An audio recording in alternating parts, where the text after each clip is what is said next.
Pemirsa, terima kasih Anda masih bersama kami di Metro Pagi Prime Time. Dari hasil monitoring aktivitas gempa susulan dan survei lapangan, BMKG menyebut wilayah Kecamatan Cugenang dan Pacet tidak aman untuk hunian pasca gempa yang terjadi di Cianjur, Jawa Barat. Hal ini diungkap Kepala BMKG Dwi Korita Karnawati dalam konferensi persnya. Dwi Korita menyebut bahwa wilayah yang direkomendasikan BMKG untuk dihindari untuk dibangun kembali dan berdasarkan dari aktivitas kegempaannya dan terdapat wilayah-wilayah yang kemungkinan masih akan terulang kembali kerusakan paling tidak periode gempa Cianjur selanjutnya pada 20 tahun ke depan. Selain itu terdapat juga wilayah-wilayah yang tidak aman karena kemiringan lerengnya atau topografinya juga struktur tanahnya yang lunak. Namun pemirsa, Dwi Korita menyebut bahwa dari desa-desa yang direkomendasikan BMKG tidak untuk dibangun bukan berarti seluruh desanya tidak bisa dibangun kembali, melainkan hanya sebagian wilayahnya saja. Selain itu BMKG juga memberikan rekomendasi wilayah-wilayah yang bisa digunakan sebagai hunian tetap, diantaranya adalah di Sirnagali, Murnisari, dan Cipendawa.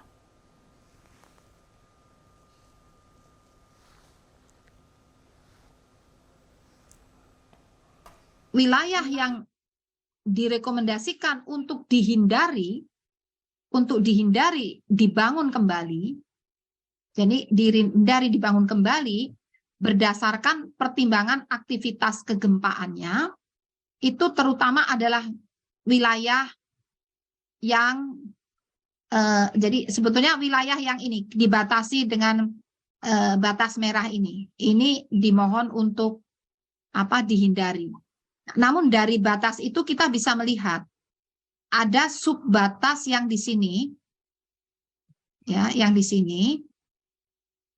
Kemudian ada juga subbatas yang di sini. Maaf, nah yang di sini. Nah ini.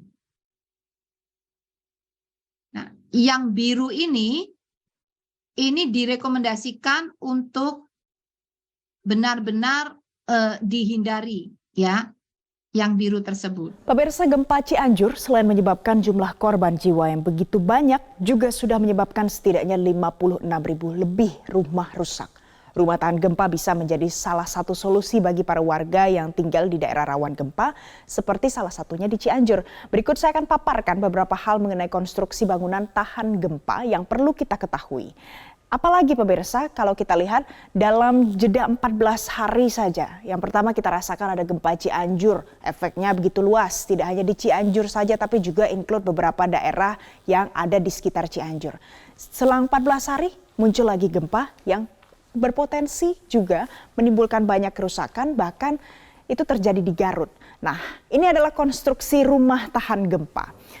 Apa yang dimaksud dengan rumah tahan gempa? Rumah tahan gempa bukan berarti rumah yang bisa menahan ataupun menolak efek gempa. Tapi rumah tahan gempa yang harus dipahami adalah bisa meminimalisir dampak dari gempa tersebut dan akan memudahkan proses evakuasi pascanya. Jadi kalau kita lihat, ini adalah bangunan yang bisa merespon gempa dengan sikap bertahan, sifatnya lebih fleksibel untuk meredam getaran gempa. Dan selain itu yang perlu kita pahami adalah rumah tahan gempa memiliki struktur sistem penahan dengan gaya dinamik gempa, kemudian ada konfigurasi strukturnya memenuhi standar-standar yang sudah ditetapkan kalau rumah atau bangunan ini anti ataupun tahan gempa dan juga memiliki sistem penahan gempa itu sendiri. Kita lihat di slide selanjutnya pemirsa.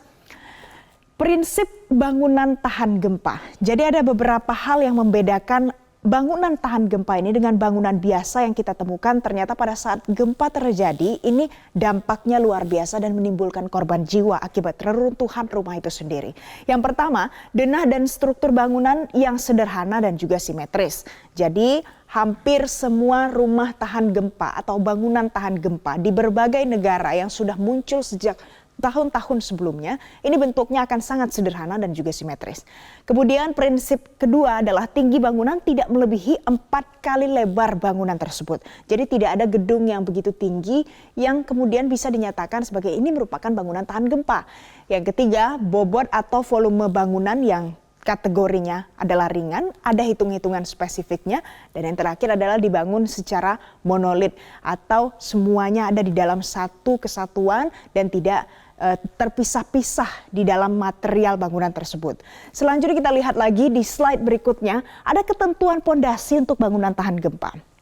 Pertama, pondasi harus ditempatkan di tanah yang keras. Itu tadi mengapa alasannya pada saat konferensi pers BMKG disampaikan langsung oleh Kepala BMKG menyatakan bahwa tidak semua daerah-daerah yang kemudian menjadi tujuan relokasi bagi korban terdampak gempa Cianjur ini bisa dibangun kembali bangunan tahan gempa.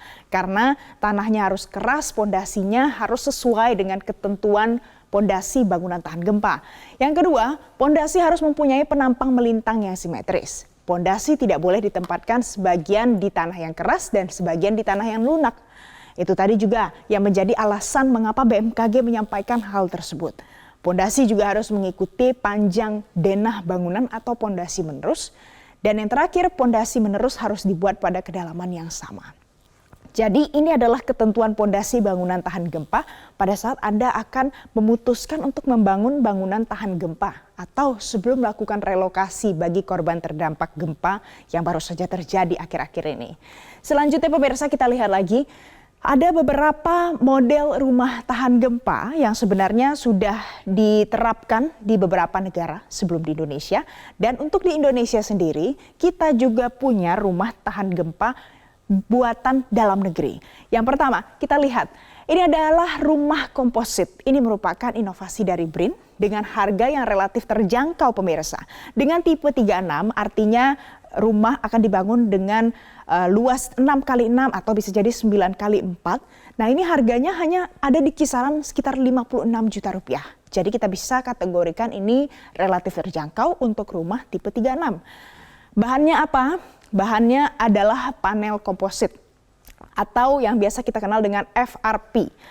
Ini merupakan salah satu fiber reinforced dan ini merupakan terbuat dari serat, bisa jadi serat pendek ataupun serat panjang, kemudian aluminium, struktur baja ringan. Nah, keunggulannya apa pemirsa? Keunggulannya, bangunan ini akan kuat dan juga ringan. Material komposit ini dikatakan memiliki durabilitas yang tinggi karena seperti namanya fiber reinforced composite. Jadi terbuat dari serat-serat yang tentunya bisa menahan ataupun meminimalisir dampak pada saat adanya guncangan. Kemudian mudah dibongkar dan juga dipasang. Ini adalah salah satu model rumah. Kita lihat lagi yang kedua. Yang kedua, Risha.